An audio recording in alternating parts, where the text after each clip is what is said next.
Social media पे trend हो रहा है कि दुनिया में जो तानाशाह हुए हैं, उनका भी बड़ा इच्छा रहती थी कि वो अपने नाम पर बड़े-बड़े अस्पताल बनवाएँ, स्टेडियम बनाएँ। तो क्या ये एक मानसिकता होती है डिक्टेटर की, बस सिर्फ़ उसका नाम ही चलना चाहिए? गांधी जी को कितने लोग याद करते हैं। तो ये क्या दिमाग में है कि हमें अमर रहना है? कोई अमर नहीं रहता। 5 राज्यों के चुनाव हैं, मध्य प्रदेश और छत्तीसगढ़ के चुनाव पूरे हो चुके हैं। आप बहुत इलेक्ट्रॉनिक साक्ष्यों में और बाकी चीज़ों में बहुत एक्टिव रहते हैं। क्या फीडबैक आया है कांग्रेस किस राज्य में कितना बेहतर कर पा रही है? सैम साहब, एक बड़ी इंपॉर्टेंट बात आपने कही और आपने कहा कि कोर्ट और इलेक्शन कमीशन, 2 महत्वपूर्ण नाम। आपको लगता है अमेरिका में बैठ के आपके पास फीडबैक है या लोगों का मानना है कि अदालतें भी प्रभाव में हैं भारत में? सब जगह दुनिया में गवर्नमेंट पे ट्रस्ट कम हो गया है and it is not good for democracy. बड़ा सवाल ही उठता है ये चुनाव जब होते हैं कि ईवीएम मैनेज कर ली है सरकार ने, ये शब्द उठता है, सामने आता है। क्या ईवीएम मैनेज हो सकती है? जी, ईवीएम मैनेज हो सकती है, हमने देखा है।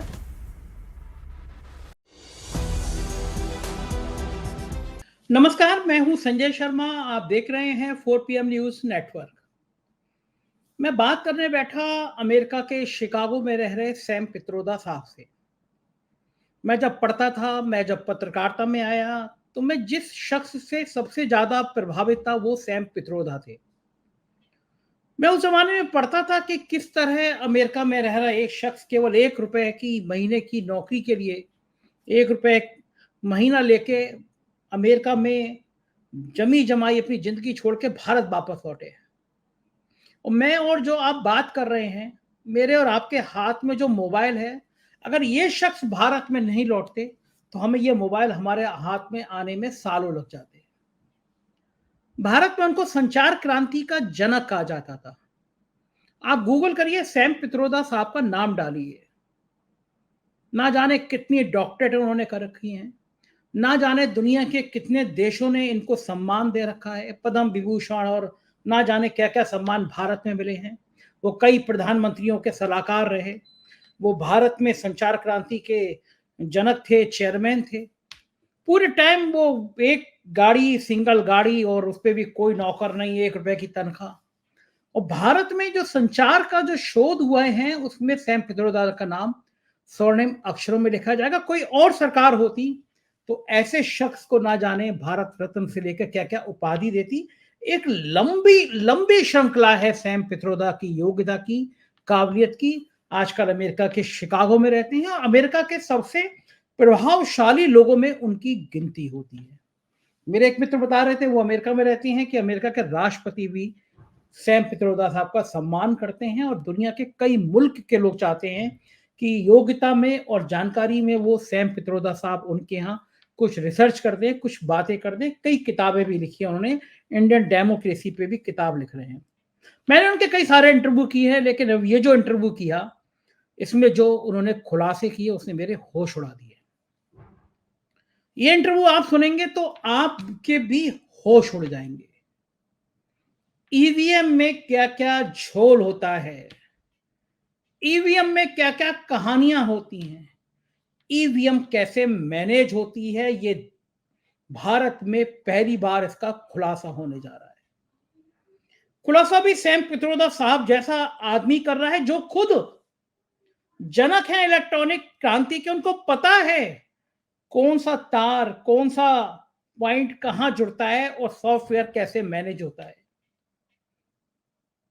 बहुत बड़ी बात की है उन्होंने, पूरा प्रक्रिया बताई है कि चुनाव में, 2019 के चुनाव में ईवीएम का कैसे कैसे इस्तेमाल किया गया, लोगों ने उनको बताया। मुझे अंदाजा नहीं था कि इस इंटरव्यू में ऐसी ऐसी बातों का खुलासा हो जाएगा। बहुत लोग सवाल उठाते हैं और लोग कहते हैं कि जब तक ईवीएम है तब तक सरकार की मर्जी है, जब चुनाव चुनाव जीत जाए। मैं ऐसी बातों को हवा में उड़ा देता था, लेकिन आज उन्होंने मुझे टेक्निकली बताया, आज उन्होंने मुझे समझाया कि ईवीएम के खेल कैसे हैं। गुजारिश है ये इंटरव्यू पूरा सुनिएगा। बहुत काबिलियत भरा इंटरव्यू है, बहुत नए नए खुलासे के साथ इंटरव्यू है, और हम मानेंगे कि इस व्यक्ति की योग्यता का कोई सानी नहीं है। मैं सीधे चलता हूं आपको सैम पित्रोदा साहब के पास लेकर। सैम सर, स्वागत है आपका 4 पीएम में। आप आते हैं तो मुझे कोई नई एनर्जी मिल जाती है। मुझे लगता है कि मैं एक बहुत क्रिएटिव, बहुत योग और बहुत इंटेलिजेंट आदमी से बात कर रहा हूँ। तो मैं शुरुआत करूंगा बातचीत की इस विषय के साथ, क्योंकि आपने भारत की राजनीति को बहुत गहरे से समझा है, भारत के समाज को बहुत गहरे से समझा है, नेताओं के चरित्र को बहुत अच्छे से समझा है। अभी 5 राज्यों के चुनाव हो रहे हैं और कांग्रेस को संभावना लग रही है कि शायद इन 5 राज्यों में, कई राज्यों में वो चुनाव जीत जाए। आपके पास क्या फीडबैक है, क्योंकि आप भी लगातार कांग्रेस की एक्टिविटी में पार्टिसिपेट वहां से बैठ के, अमेरिका के शिकागो से बैठ के करते रहते हैं, आप जानते रहते हैं, लोगों से बात करते रहते हैं। क्या फीडबैक आया है आपके पास? सबसे पहले तो आपको बहुत बहुत धन्यवाद कि हमने फिर आपको मुझे ये मौका दिया। पहले मैं ये कहना चाहूंगा कि बहुत बहुत बधाई टू इंडियन क्रिकेट टीम कि they could come up to the semifinal and final. I believe they did a great job. We should thank each and every one of them. Australia ने जीता ये मैच, ठीक है, हार जीत तो होती रहती है, उससे नाराज होने की कोई जरूरत नहीं है। हमारे सब प्लेयर्स दिल लगा के खेले, तो मैं उनका बहुत बहुत आभारी हूं और उनको कहना चाहता हूं कि we are all proud of them and we don't want them to feel disheartened. एक चीज मैंने देखी हमारी टीम में कि they are good team players. अब देखिए कि एक प्लेयर है, मैं तो ज्यादा जानता नहीं, जवानी में क्रिकेट खेला करता था कॉलेज में, लेकिन शामी मोहम्मद, वो मुसलमान है लेकिन वो पहले हिंदुस्तानी है। अब कहां गए ये सब हिंदू धर्म वाले? सब लोग चीयर कर रहे थे, वो तो गुजरात में खेल रहे थे। We should be proud of him as an Indian. So the message from that team is that we all have to work together. We all have to be part of it. When Virat Kohlis of the world would go hug him, वो एक संदेश भेज रहे हैं कि हमें सबको एक साथ मिलकर रहना है।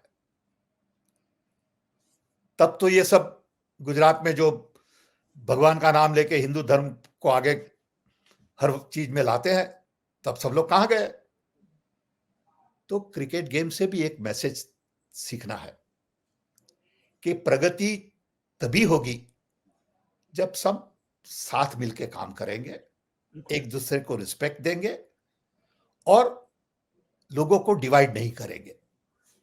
क्रिकेट टीम ने किसी को डिवाइड नहीं किया। क्रिकेट टीम में ओबीसी हो, दलित हो, मुस्लिम हो, क्रिश्चियन हो, सब बराबर टीम प्लेयर की तरह से खेलते हैं। सो क्रिकेट प्लेयर से हमें एक लेसन भी लेना है। सो धन्यवाद। सेम साहब, इसी बात पे करूंगा। देखिए, आपने इस अपनी इंपॉर्टेंट लाइन में 2 पॉलिटिकल बातें बहुत महत्वपूर्ण कर दी। लगातार सोशल मीडिया पे बात चल रही है। एक जने ने ट्वीट किया, वो बीजेपी की करीबी पत्रकार माने जाते हैं, कि शुक्र है कि खेल में आरक्षण नहीं है, योग्यता के आधार पर है। तो फिर लाइन लगा दी लोगों ने कि कौन खिलाड़ी किस जाति का है।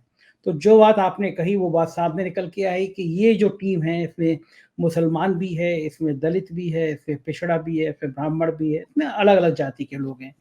तो क्या खेल को, जो बात आपने कही, तो खिलाड़ियों को भी क्या जातिगत आधार पर देखना जरूरी होता है? नहीं, लेकिन ये खेल में ऐसा है कि इसमें इतना इन्वेस्टमेंट नहीं चाहिए। हम जब बच्चे थे तब खेलते थे रोड पे। हमारे पास बैट भी नहीं था, एक धोखा था कपड़ा धोने का। उसी से खेलते थे सब। टेनिस बॉल से भी खेलते थे। तो गेम सबको ऑटोमेटिकली इक्वलाइज कर देती है। उसमें ऐसा नहीं है कि गेम खेलने के लिए आपको 10,000 रुपया चाहिए।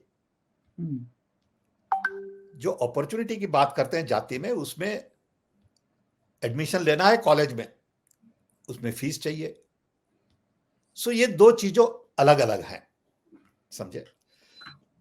कैसे भी करके हमें पिछड़े लोगों को ज्यादा अपॉर्चुनिटी देनी है। अब आपको खो खो खेलना है तो खो खो तो सब खेल सकते हैं भैया, हुतुतु खेलना है सब खेल सकते हैं, क्रिकेट खेलना है सब खेल सकते हैं। सो ये गेम से बड़ा इंटरेस्टिंग मैसेज लेना चाहिए कि गेम सबको इक्वलाइज कर देती है। तो पढ़ाई को भी ऐसे यूज करना है कि लोगों को इक्वलाइज कर दे। ठीक बात है, बिल्कुल ठीक बात है आपकी। एक चीज और पूछना चाहूंगा सैम साहब, मैं लखनऊ में जहाँ रहता हूँ, मेरे घर से बस 1 या 2 किलोमीटर दूर अंबेडकर जनेश्वर मिश्रा पार्क है, उसके आगे अंबेडकर पार्क है। वहाँ मायावती जी ने अपनी प्रतिमा लगाई थी जब वो मुख्यमंत्री थी। तो भारतीय जनता पार्टी के नेताओं ने बहुत ज़्यादा उनकी आलोचना करी थी कि ऐसा होता है, कोई कोई जिंदा रहते अपनी मूर्ति लगवाता हो। और छोटे से लेकर बड़े नेताओं ने कहा कि अपने नाम पर जिंदा रहते हुए मूर्ति लगवाना ठीक नहीं है, अपने नाम पे कुछ रखना ठीक नहीं है। आज जिस जगह पे ये मैच हुआ उसका नाम बदलकर नरेंद्र मोदी स्टेडियम रख दिया गया। अब मुझे कहना नहीं चाहिए, खराब लगता है, लेकिन सोशल मीडिया पे बहुत खराब खराब प्रधानमंत्री के लिए कहा जा रहा है कि प्रधानमंत्री जाते नहीं तो ये नहीं होता। और ट्विटर पे ट्रेंड एक शब्द कर रहा है, पनौती, मतलब एक बुरा शब्द है वो, लेकिन लगातार ट्विटर पे ट्रेंड कर रहा है। और मैं ये जानना चाहता हूँ कि आपको क्या लगता है, जब नेता जीवित हो, देश का प्रधानमंत्री भले क्यों ना हो, जीवित रहते हुए उसे अपने नाम पे कोई स्टेडियम, कोई बड़ी चीज ऐसी रखवानी चाहिए? नहीं, हम तो ये मानते हैं कि you have to live a modest life. जो भी जीतता है वो हारता भी है, और जो भी हारता है वो जीतता भी है। तो don't be in a hurry to celebrate victory, relax, be modest. और आपके नाम पे कोई कुछ भी करे, हमें बहुत लोग फोन करते हैं, सर आपके नाम पे कॉलेज करेंगे। हमने बोला नहीं भैया, दैट्स नॉट अलाउड। आपके नाम पे ये करेंगे, जरूरत नहीं है। कभी कभी अवार्ड के लिए लोग बुलाते हैं, तो मैं तो आप कहता हूं कि भाई कोई जवान लोग को अवार्ड दीजिए, मुझे अवार्ड देके क्या करना है? हमारा तो काम खत्म हुआ। किसी 40, 45 साल, 50 साल के लोग को अवार्ड देंगे तो they will be motivated, they will work hard. So you really have to feel from your heart कि भी हमें नाम की जरूरत नहीं है। ये इनसिक्योर लोगों को नाम की जरूरत है, समझे। गांधी जी ने कभी किसी को नहीं कहा कि हमारे लिए ये बनाइए वो बनाइए। सो ये अच्छी बात नहीं है। अगर किसी ने बनाया हो तो भी आपको कहना चाहिए कि भाई ये हमें मंजूर नहीं है, ये चीज वाजिबी नहीं है अभी। But it varies from people to people, you know. ये सैम साहब, ये कौन सी इच्छा है प्रधानमंत्री जी की जो वो संसद में यूं करके छाती पीटते हुए कहते हैं कि एक अकेला सब पर भारी, स्टेडियम का नाम अपने नाम पर रख लेते हैं। ये जो मैं की वाली फीलिंग है, सब कुछ मैं, मुझसे शुरू मुझी में खत्म, ये क्या नेताओं के अंदर विज्ञान होता होगा, पता मनोविज्ञान नहीं, होता होगा? हमें कोई पता नहीं। You have to talk to really psychiatrist. वो साइकियाट्रिस्ट बता सकेंगे आपको अच्छी तरह से। लेकिन हम ये मानते हैं कि part of it has to do with low self esteem. See, आपकी सेल्फ एस्टीम ऐसी चाहिए जो कोई आपका अपमान नहीं कर सकता। हमें बहुत लोग कहते हैं कि हमें अपमानित किया, तो हम उन्हें कहते हैं कि भाई आपको कोई अपमानित नहीं कर सकता अगर आपको नहीं होना है अपमान। आप हमको क्या कहेंगे कि ये बुद्धू है, बेकार है, उल्लू है, ठीक है, that's your opinion, that doesn't hurt me at all. I know who I am. I don't need to be told by somebody who I am. I don't value myself based on other people's opinion. So अगर आपकी self esteem stable हो, there is no need to take credit from everybody.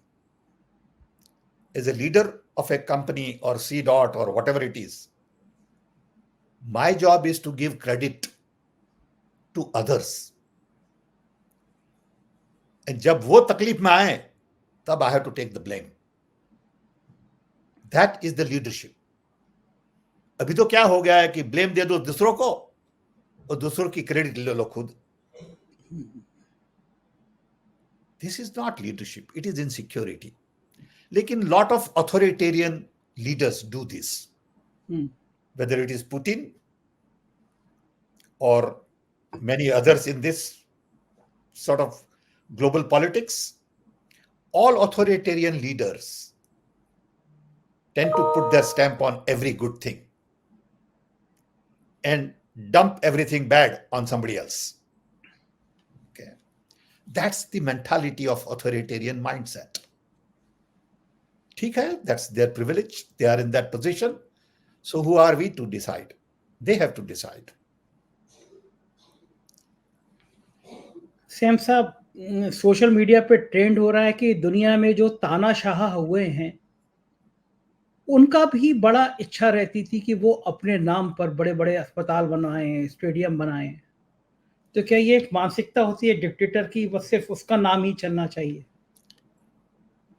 होते हैं लोग ऐसे, क्या करें, you know, उनको जरूरत है ऐसी, ये स्टेडियम का नाम ही महान होने की. उनको जरूरत है कि हमारे नाम पे हॉस्पिटल बनाए, हमारे नाम पे कॉलेज बनाए, हमारे नाम पे स्टेडियम बनाए, हमारे नाम पे यूनिवर्सिटी खड़ी की जाए. ओके, देखिए ये सब नाम बाम बहुत ज्यादा नहीं चलता. आपके बच्चों भी और आपके ग्रैंड चिल्ड्रन भी आपको भूल जाएंगे. समझिए, समझे? सो एक, don't be under wrong impression that your name will remain here for generations. हम खुद हमारे 3-4 पीढ़ी के बाद नाम नहीं जानते, क्या फर्क पड़ता है? We all have to come, we all have to go. There are 8 billion people, we are one of those 8 billion. Gandhi ji को कितने लोग याद करते हैं? तो ये क्या दिमाग में है कि हमें अमर रहना है? कोई अमर नहीं रहता. दुनिया बदलती रहती है, नए लोग आते रहते हैं. अब आज ही क्रिकेट की गेम देखिए आप. ये सब खिलाड़ी हैं. जब हम छोटे थे तब Chandu Borde was a player, Jasu Patel was a bowler, Pankaj Roy was a player. Okay, वो दुनिया अलग थी. अब उनको कौन याद करता है? They were equally good, they were great people, they played their role. Life has to go on.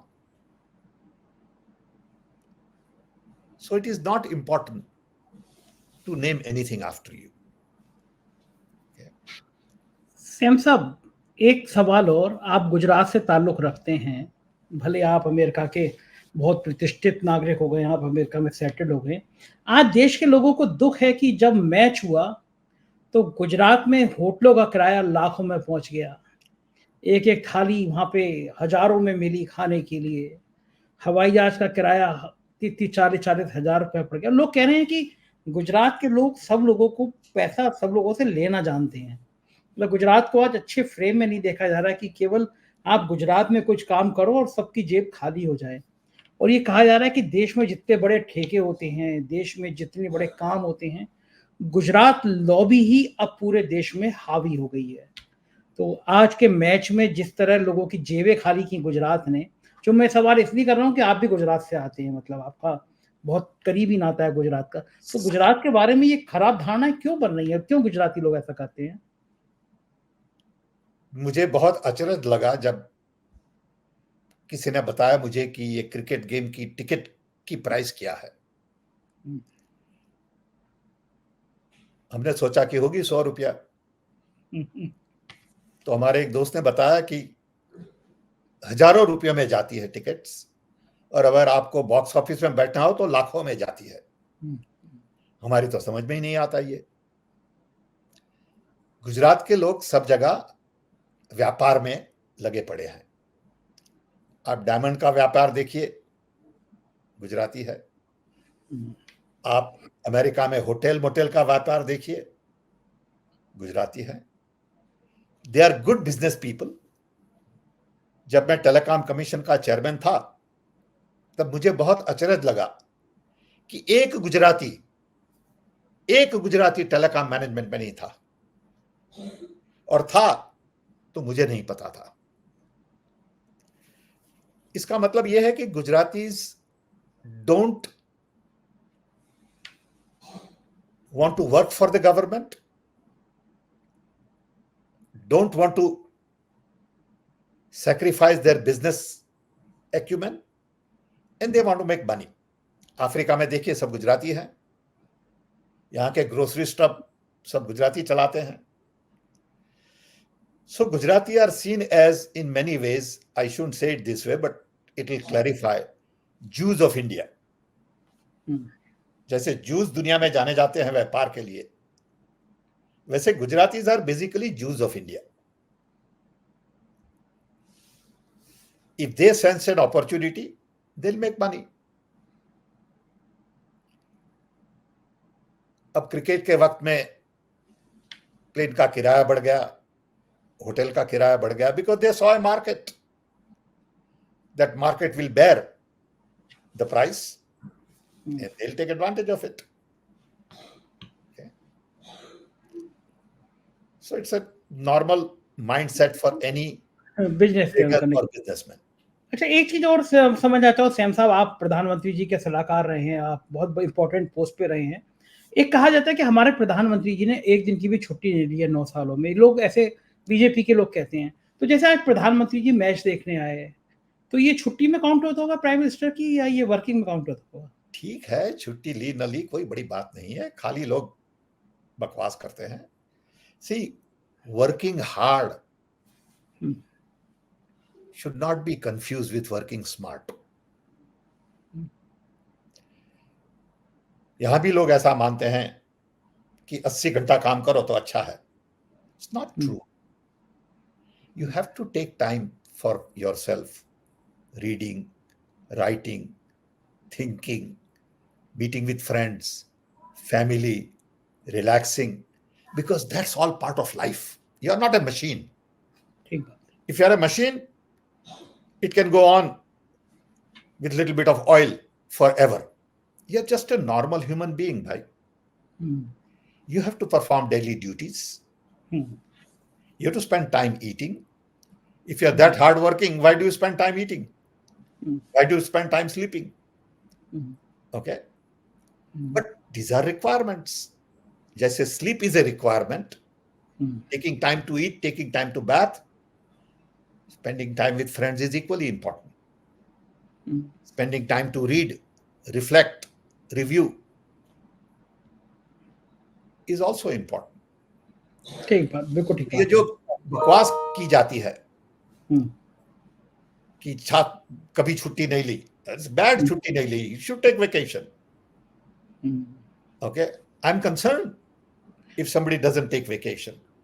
America के राष्ट्रपति भी छुट्टी पे जाते हैं लंबी, मतलब मैंने देखा है। छुट्टी का मतलब अलग अलग होता है। छुट्टी डजंट मीन कि आप पहुंच जाइए दरिया पे और खड़े रह के ड्रिंक पीजिए, वो भी छुट्टी नहीं है। छुट्टी अलग अलग होती है।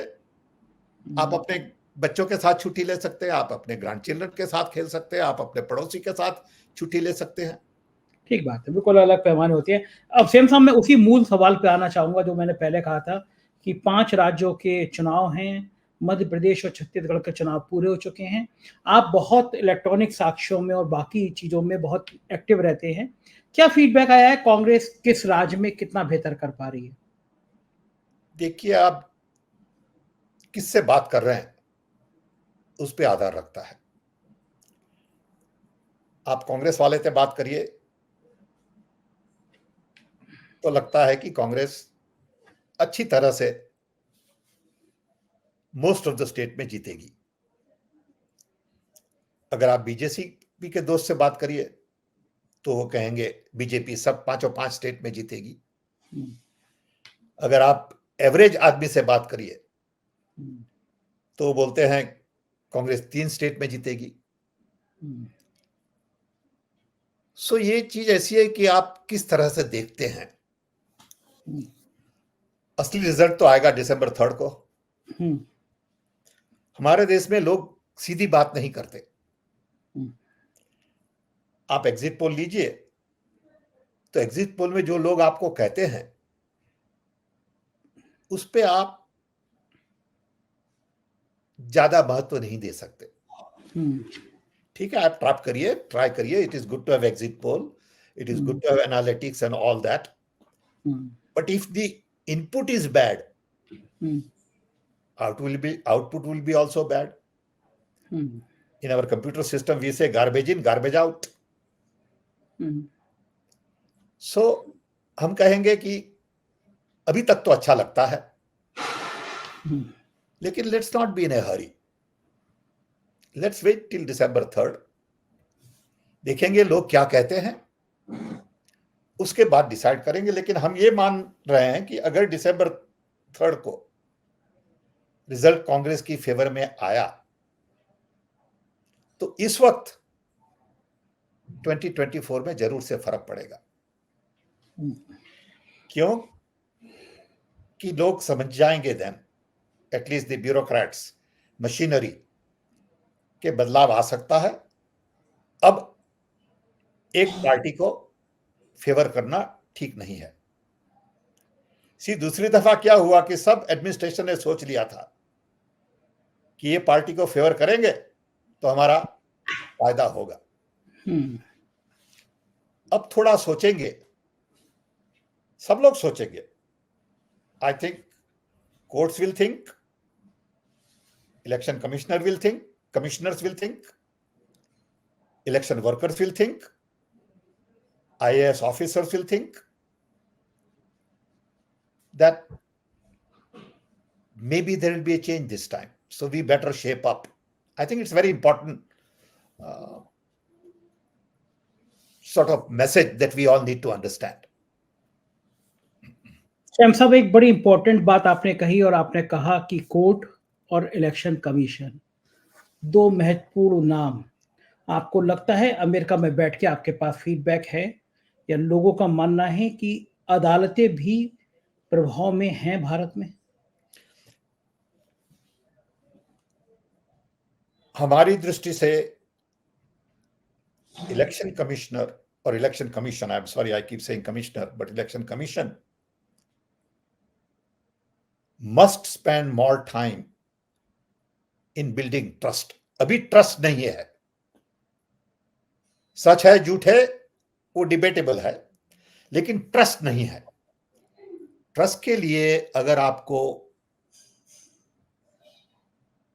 वीवीआई पैड की रिसीट को स्टोर करना है, ऐसी तरह से प्रिंट करना है कि 5 साल तक आप पढ़ सकें, और सब वोट को काउंट करना है, 3 दिन ज्यादा लगे तो लगे, इससे जो पब्लिक का ट्रस्ट बढ़ता है, तो इलेक्शन कमीशन को करना चाहिए।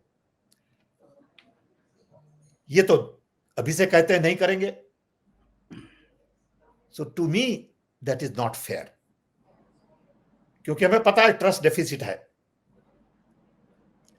अब जब जब लोग ये कोर्ट में ले जाते हैं, कोर्ट उस पर ज्यादा ध्यान नहीं देती है, और कोर्ट भेज देती है वापस इलेक्शन कमीशन को। सो ये जो पिंग पोंग चल रहा है कि लोग कहते हैं इलेक्शन कमीशन को आप ये करिए, लोग जाते हैं कोर्ट में, कोर्ट कहती है इलेक्शन कमीशन को दे दीजिए, इलेक्शन कमीशन कह रहा है कि हम कुछ नहीं करेंगे। तो हमारी दृष्टि से ऐसी 3-4 चीजें हैं जिस पे बहुत ध्यान दिया जाए, मेनली टू बिल्ड ट्रस्ट। एक है VVPAT, printed receipt, better ink, तो आप उसको पढ़ सके 5 साल तक, और ability to count in a separate dabba that receipt. That's one major important step that election commission must agree to, हमारी दृष्टि से।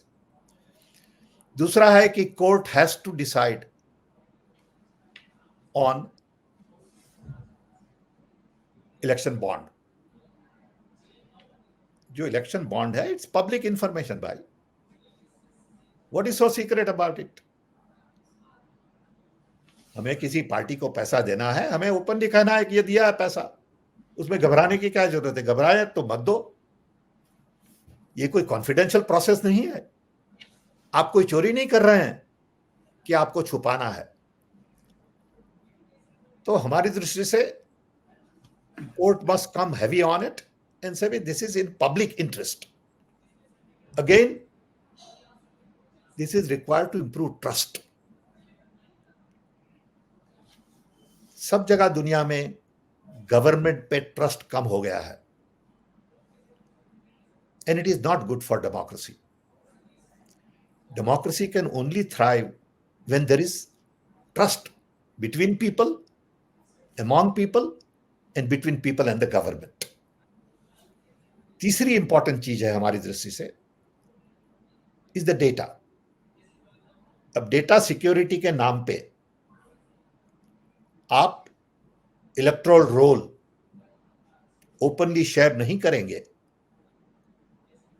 तो जो वॉलंटरी एजेंसी है, अलग अलग संस्थाएं जो है जो लोगों को मदद करती है कि आपका नाम रजिस्टर्ड है, आप यहां जाइए, आप यहां से पास लीजिए, व्हाटएवर, वो गवर्नमेंट कंट्रोल करेगी.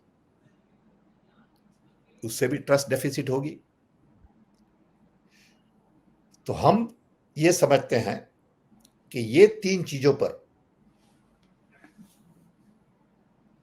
Court, election commission and civil society and government should work together to build trust.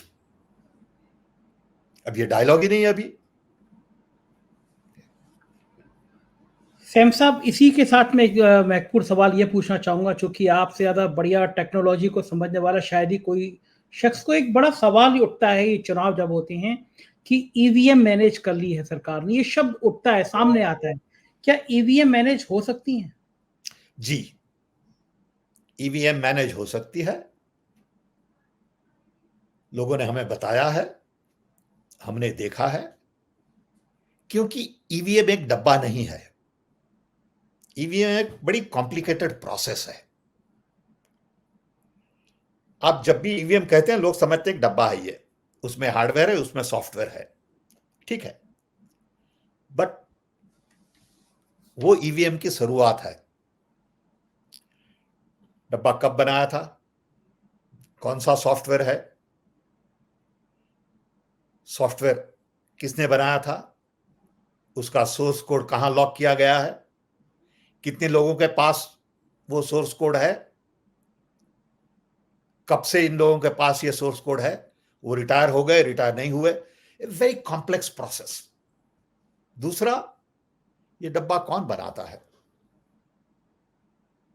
कौन सी कंपनी, कितने लोग हैं जिनको पता है कि डब्बा में क्या है, कैसे प्रोग्राम किया जाता है, ये सब.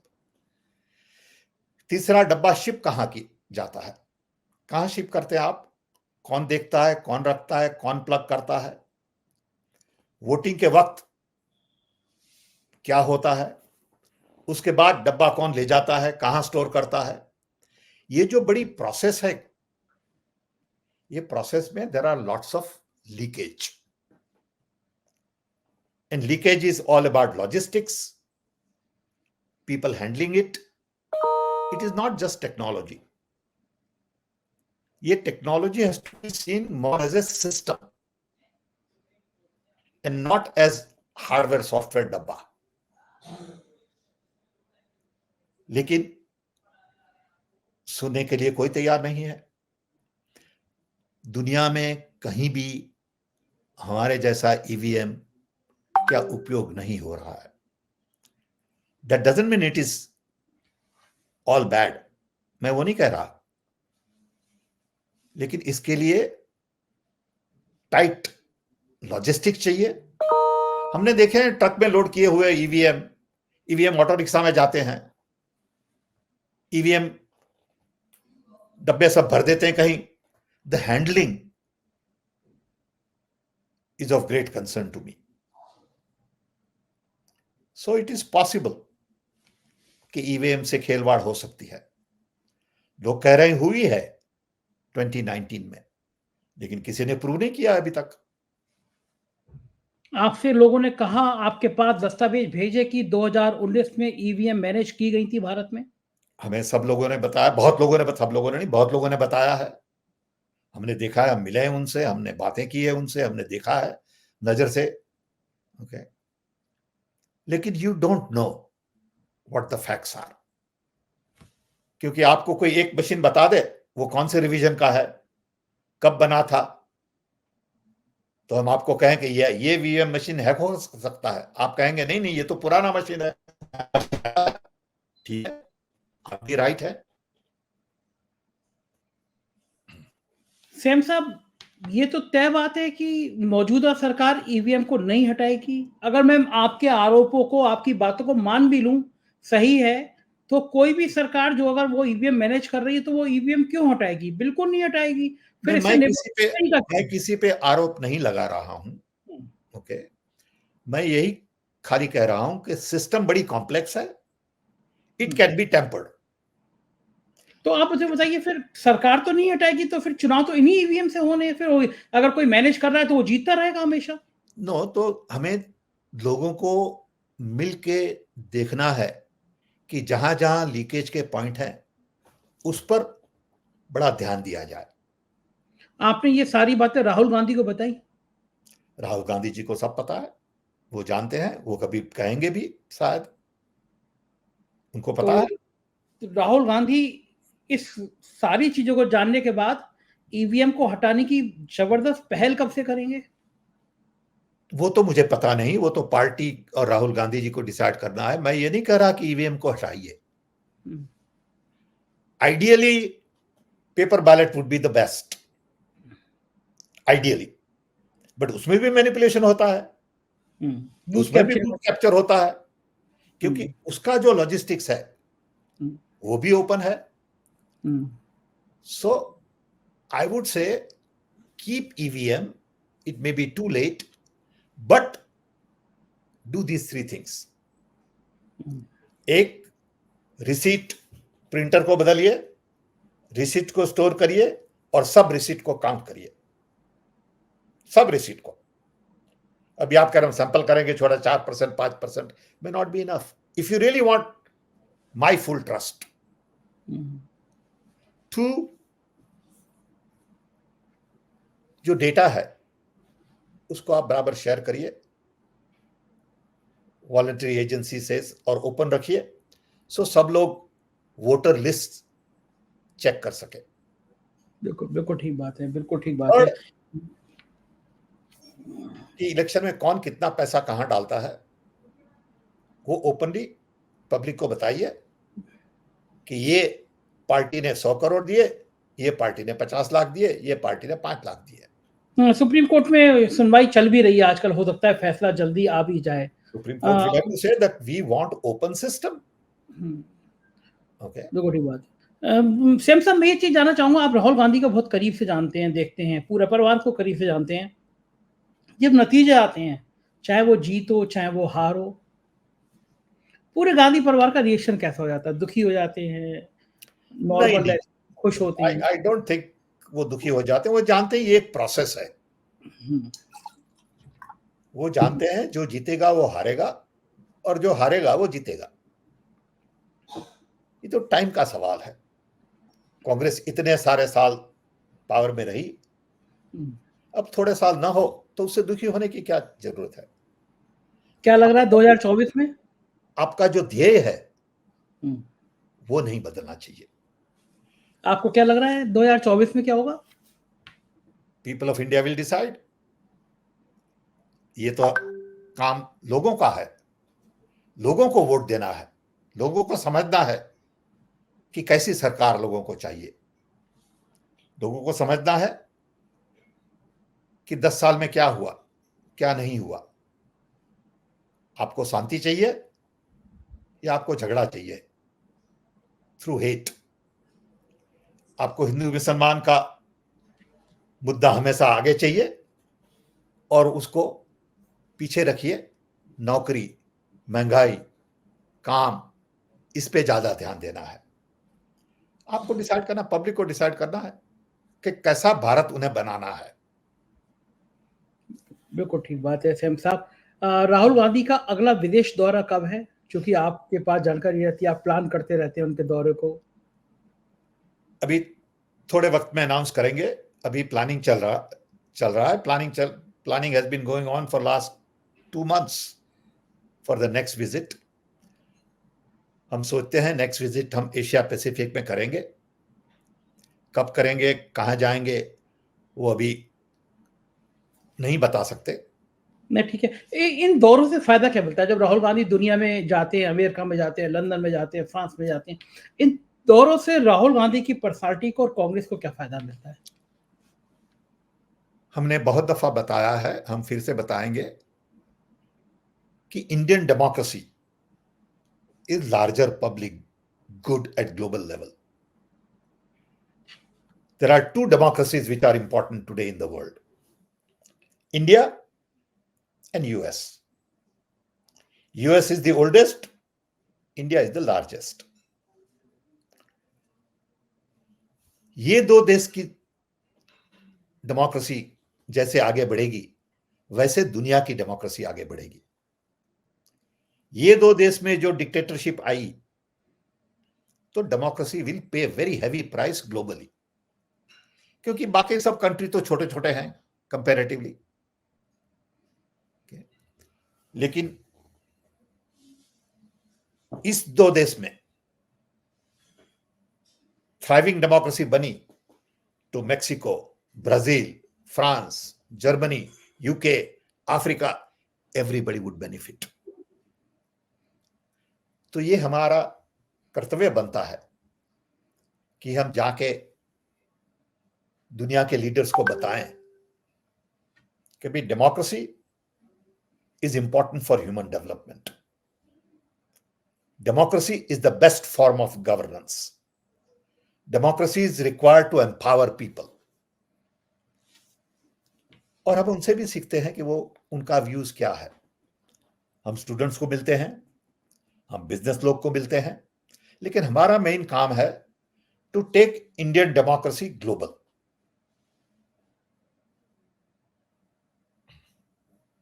क्या ये ख्याल, ये डेमोक्रेसी को मजबूत करने की वाली बात समझ में आ रही है भारत को, भारत के लोगों को?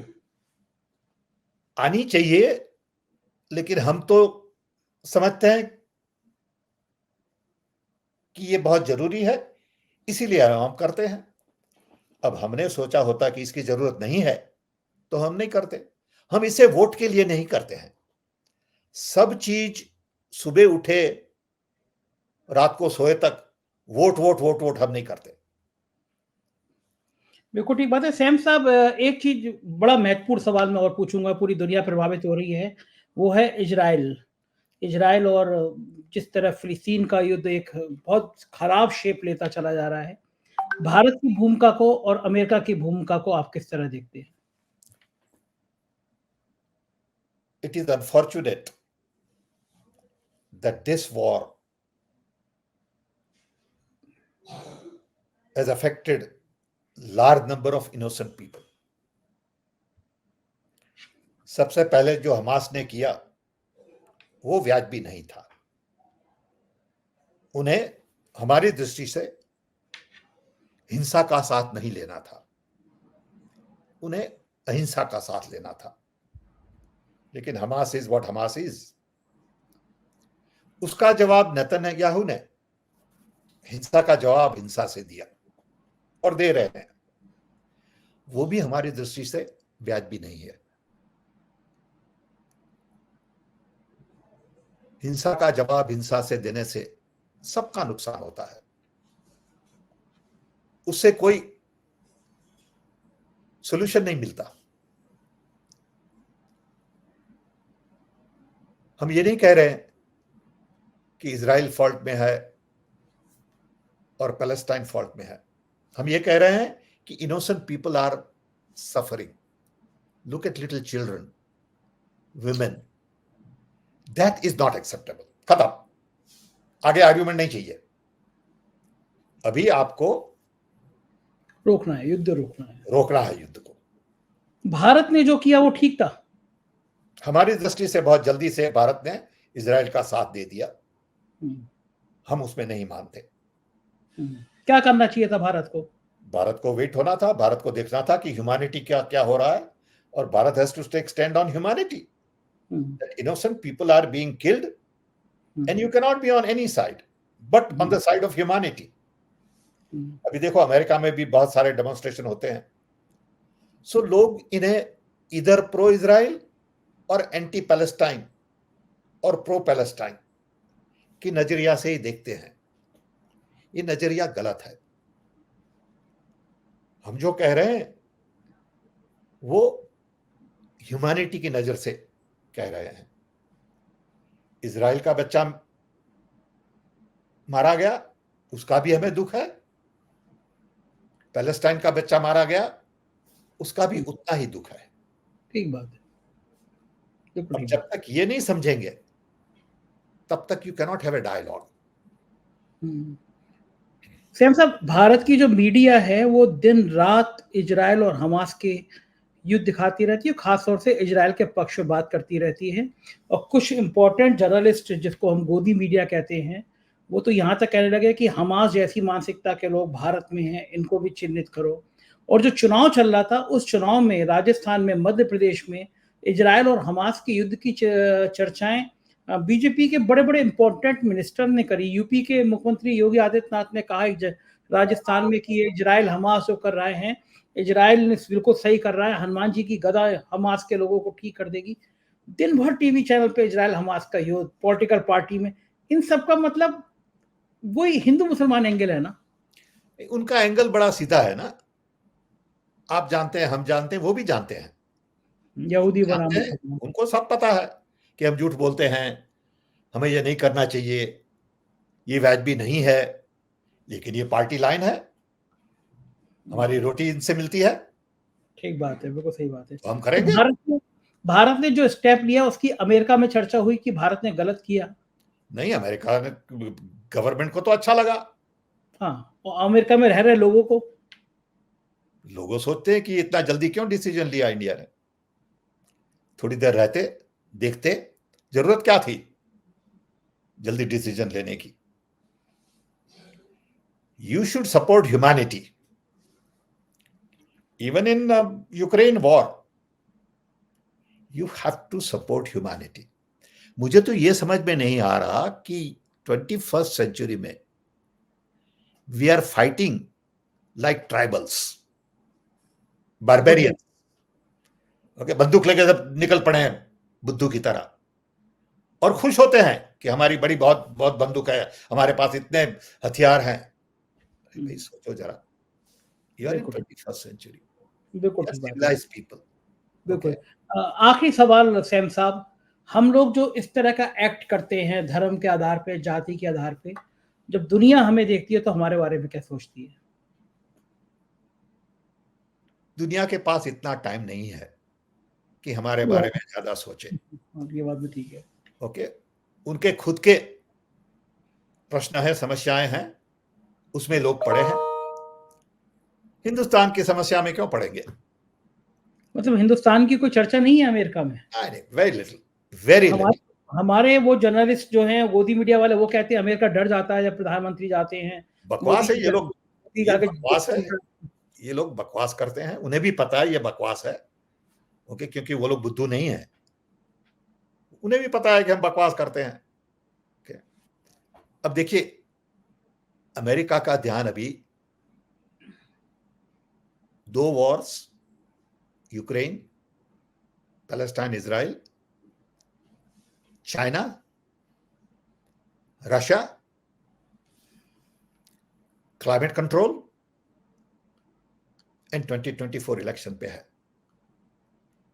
उसमें India doesn't figure in at all, कोई उसमें हिसाब ही नहीं है। हम लोग खुद ही खुश होते रहते हैं ऐसी बातें रहते हैं खुश। बिल्कुल ठीक बात है। बहुत बहुत शुक्रिया सैम साहब, आपने इतनी अच्छी सी बातें करी, हम लोगों का साथ दिया, बहुत बहुत धन्यवाद। Thank you. सुना आपने, ये थे सैम पित्रोदा जी, किस हिसाब से बता रहे थे, लेकिन बड़ा सवाल ये करेगा कौन? जब सत्ता इन्हीं ईवीएम से जीत रही है जब सत्ता इन्हीं ईवीएम से बन रही है तो फिर बचाएगा कौन? लेकिन उन्होंने कहा कि राहुल गांधी शायद जल्दी इस पे कोई बड़ा फैसला करेंगे। एक फैसला यह भी हो सकता है कि पूरा विपक्ष बायकॉट कर दे कि हम चुनाव नहीं लड़ना। अगर आप ईवीएम से चुनाव लड़ाएंगे, मैं चुनाव नहीं लड़ना। लेकिन जो करना है ये काम पॉलिटिकल पार्टी का है, हमारा काम है जागरूकता फैलाना, आपको बताना, हमने वो किया। आपसे गुजारिश है, ये इंटरव्यू कैसा लगा जरूर हमें बताइएगा। इस चैनल के नीचे ज्वाइन बटन है, सब्सक्राइब बटन है, उसको दबाइएगा, अपना कमेंट करिएगा, प्यार बनाए रखिएगा। शुक्रिया, थैंक यू।